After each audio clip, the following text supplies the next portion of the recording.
ছিল না যে তিনি পড়ে পড়ে এটা বলেছে আর লোকে লিখেছে। কোরআনের ভেতরে সেটা দাখিল করেছে।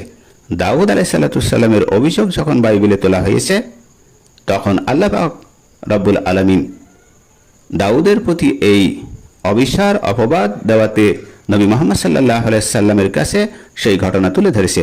কোরআনুল কারিমে এখানে বলা হয়েছে সূরা সোয়াদ আয়াত নম্বর 26-এ, সেখানে বলা হয়েছে যে ইয়া দাউদ ইন্না জাআলনাকা খলিফাতান ফিল আরদি ফাহকুম বাইনান নাসি বিল হক।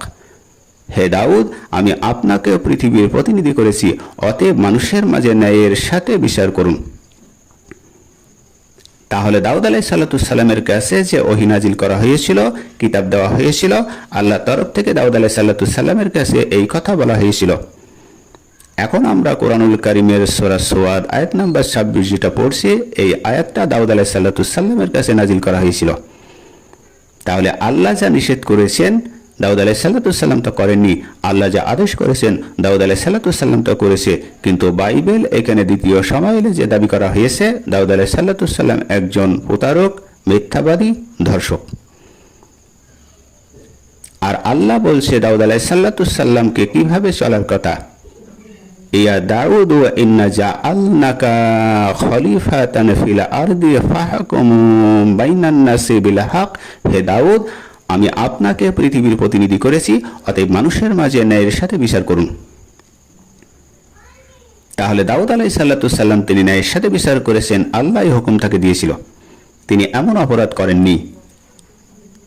দাউদ আলাইহিসসালাম সম্পর্কে কোরআনে আরো বলা হয়েছে সূরা সোয়াদ আয়াত নম্বর 17-তে, ইন্নাহু আওয়াব, নিশ্চয়ই তিনি ছিলেন আল্লাহমুখী। তার মানে দাউদ আলাইহিসসালাম ছিলেন আল্লাহমুখী, আর আল্লাহমুখী যারা হয় তারা এমন অসভ্যতার সম্মুখীন হতে পারে না। এখানে যে মূল শিক্ষাগুলো ছিল, আজকের আলোচনার মূল শিক্ষা হলো নবী তারা ছিল সম্মানিত এবং নবীরা মানব জাতির আদর্শ এবং কোরআনুল কারীম নবীদের মর্যাদা রক্ষা করেছে। তাদের প্রতি যে অপবাদ দেওয়া হয়েছে সেটা মানুষের সামনে প্রকাশ করে দিয়েছে, ভুল অপবাদ। এবং কোরআনুল কারীম বিকৃত আকীদা সংশোধন করেছে, যা মানুষের ভেতরে বিকৃত আকীদা আছে। ইসলাম নবীদের বিরুদ্ধে অশ্লীলতা ও অপবাদ সমর্থন করে না। আল্লাহ পাক রব্বুল আলামিন আমাদেরকে সত্য জানার মতন তৌফিক ইনায়াত দান করেছেন। সমস্ত অশ্লীলতা, সমস্ত অপরাধ থেকে এবং সমস্ত অপরাধমূলক দাবি করা থেকে আল্লাহ পাক রব্বুল আলামিন সব খণ্ডন করে একটা সহিহ গ্রন্থ আজকের আমাদের উপহার দিয়েছে। তার প্রতি